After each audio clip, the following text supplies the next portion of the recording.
Bem, senhoras e meus senhores, são vários temas que nós temos para o nosso editorial hoje. Primeiro vamos falar do FGTS. O STF concluiu o julgamento e uma grande vitória para o trabalhador. Quer dizer, não foi uma vitória completa, porque não haverá retroatividade. Mas, a partir de agora, o FGTS vai ser corrigido de acordo com a inflação. Antes, para o ouvinte ter uma ideia, a correção do FGTS, ele era cerca de 3 a 4% por ano. Ou seja, inferior, inclusive, à da poupança. É claro, e o STF concluiu isso muito bem, disse isso muito bem ontem, que o FGTS não pode ser visto como aplicação. Não é uma aplicação. O FGTS é uma contribuição que os empregadores dão para o empregado, não é? Como uma espécie de poupança. Como uma espécie de poupança, mas não como uma espécie de investimento. E é por isso que a inflação, sim, vai ser o que vai definir essa correção. Caso o governo tivesse ganho lá no STF, iria continuar como estava.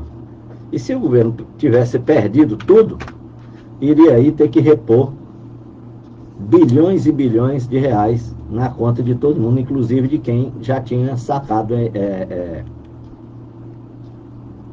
o FGTS de um jeito ou de outro. Muita gente critica o FGTS, diz que o FGTS politiza as coisas, diz que o FGTS toma o lugar do Congresso, que o FGTS isso, que o FGTS é aquilo. Mas nada disso, gente. O STF ele é provocado. E quando ele é provocado, ele se manifesta, como aconteceu nesse caso aqui. Felizmente, dessa vez, ele se pronunciou a favor, não é? A favor dos trabalhadores.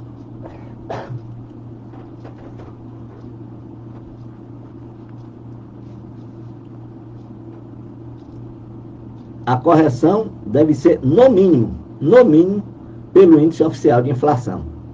Com a decisão fica mantida a atual remuneração do fundo, que corresponde a juros de 3% ao ano, mais a TR, além da distribuição de parte dos lucros. Contudo, nos anos em que a remuneração não atingiu o valor da inflação, a forma de compensação será definida pelo Conselho Curador do Fundo, mas que tem que fazer a reposição.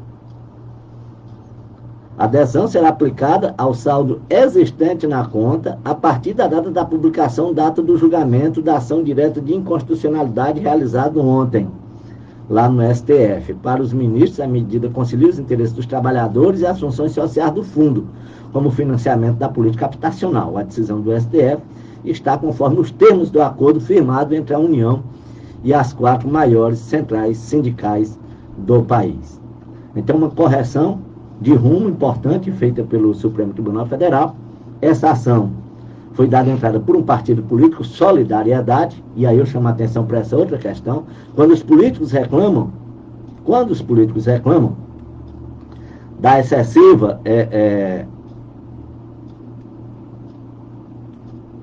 segundo eles, intervenção do STF no Congresso Nacional, ocorre que muitas das ações são propostas pelos partidos.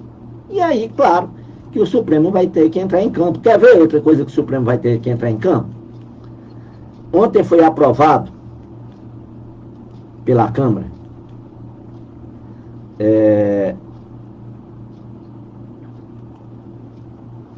a questão, a celeridade de um projeto de lei que muda a lei brasileira de 1940. A Câmara aprovou a urgência de texto que equipara aborto a crime de homicídio.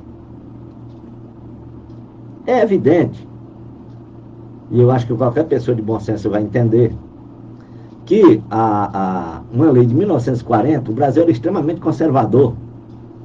Naquela época, o Brasil ainda continua sendo conservador, mas naquela época era mais ainda. E naquela época já se entendia que vítima de estupro tinha direito a fazer o aborto. Esse projeto de lei do deputado Sóstenes Cavalcante, né, fundamentalista cristão, viu? Cristão, presta atenção.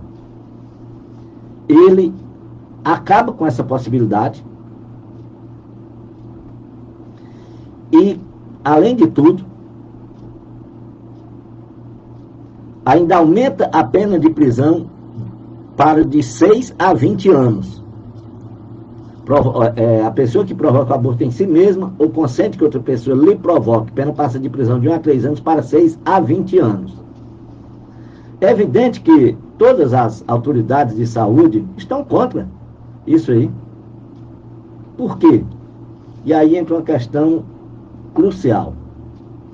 Muitos casos de aborto, aliás, de estupro, acontecem dentro de casa. E muitas vezes as vítimas são menores de idade. E essas vítimas não falam. Às vezes a mãe e outros parentes só vão descobrir quando a gravidez, ela se mostra, não é? Se mostra. Então, no caso aí, o projeto fala após as 22 semanas. Em fetos com mais de 22 semanas, que tem essas penalizações.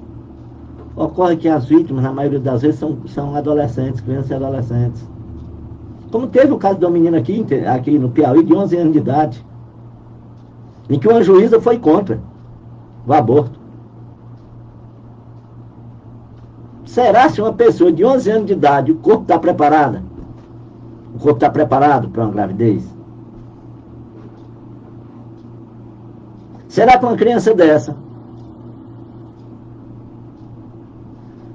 E aí é o mais grave desse projeto de lei.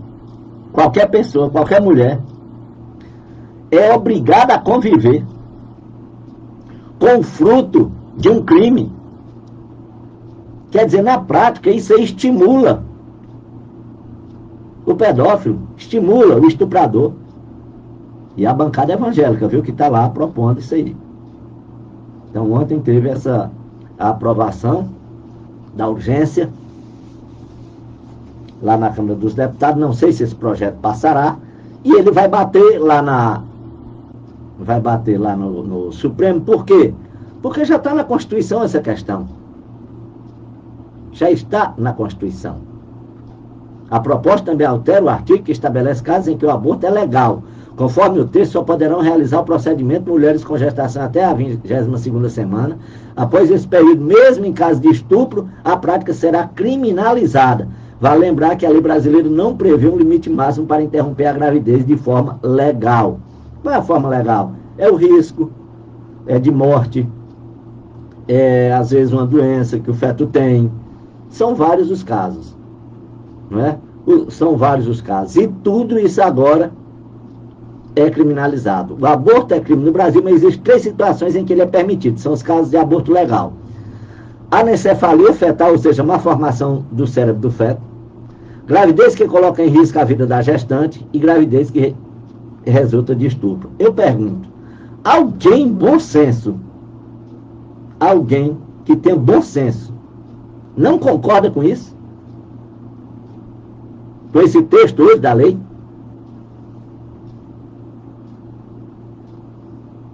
Mas não. Mas o negócio aqui é como disse o autor da proposição. Ele disse que quer testar o presidente da República. Que esse projeto dele visa testar o presidente da República. Olha onde nós chegamos. E aí vamos continuar na Câmara. Espero, claro, que esse projeto não vá para frente, né? Não passe. A questão da urgência, é bom a gente explicar para os senhores e senhoras. Alguns partidos eles já têm como norma, orientação, votar a favor de todo pedido de urgência. Porque o que é urgência? A urgência diz apenas que o projeto vai tramitar mais rapidamente, vai ter mais celeridade. Só isso, não quer dizer mais nada. Apenas isso. Né?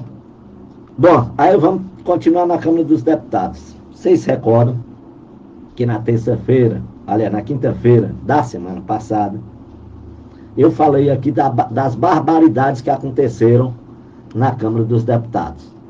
Coisa de moleque, coisa de gente inconsequente, de gente intolerante, coisa de criminoso, coisa de tudo. E depois eu achei engraçado, que aí a gente vai fazer nossas coisas do dia a dia, e aí umas pessoas me contradizem, mas tu exagerou. Eu digo, eu exagerei? Não exagerei nada. Tanto é que eu disse que cobraram do presidente Arthur Lira uma decisão sobre essa questão, que fosse feita alguma coisa contra essa questão.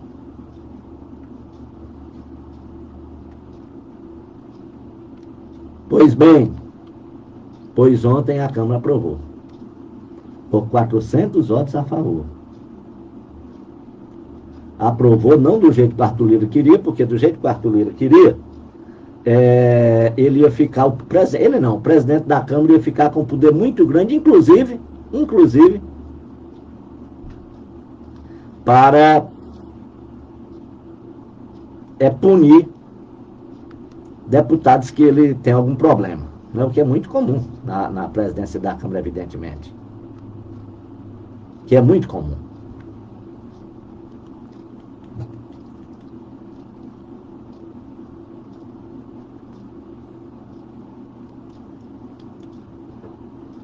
O presidente concedeu entrevista depois da aprovação e explicou.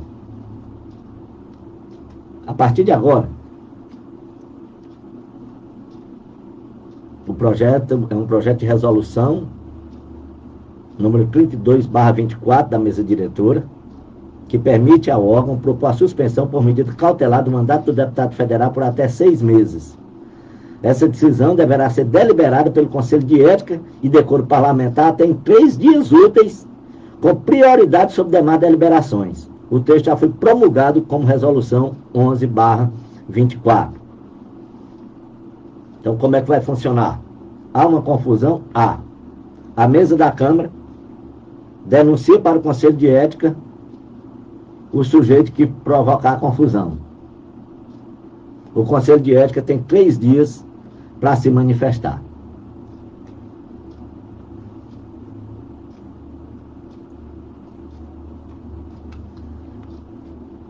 Aí, na fala do Arthur Lira, ele disse o seguinte, que a Polícia Legislativa não vai interferir em briga de deputado. Podem se matar.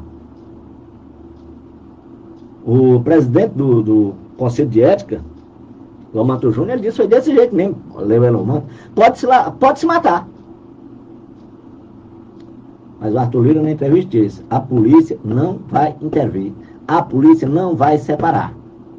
Quem quiser, se mate, brigue, faça o que quiser, troque soco, faça o que quiser. Que a Polícia Civil não vai se meter em briga de deputado. Aliás, Polícia Legislativa não vai se meter. E aí o presidente do Conselho de Ética, inclusive, deu uma sugestão. Por quê? Porque todas essas confusões é provocada apenas para ganhar likes, para ganhar seguidor nas redes sociais. O cara faz a confusão, só bota o lado que interessa a ele, joga na rede social. Aí o presidente do Conselho de Ética disse assim, rapaz, querem like? Querem seguidores? Eu tenho uma proposta para vocês. Façam que nem estão fazendo aí os artistas. Montem um octógono lá fora na Câmara, lá na frente. Montem um ringue lá na frente e marquem uma luta. Gente, esse é o nível a que chegamos no nosso parlamento. E não tinha como a Câmara, a mesa da Câmara, ficar calada diante do que aconteceu na quarta-feira da semana anterior, da semana passada. Simplesmente não tinha como. Porque eu nunca tinha visto um negócio daquilo.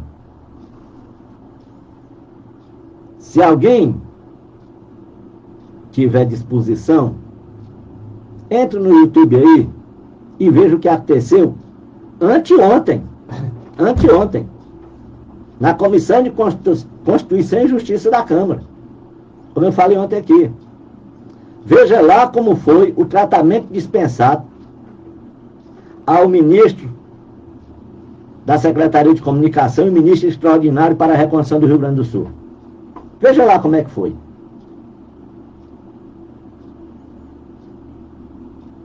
É um negócio inacreditável o nível.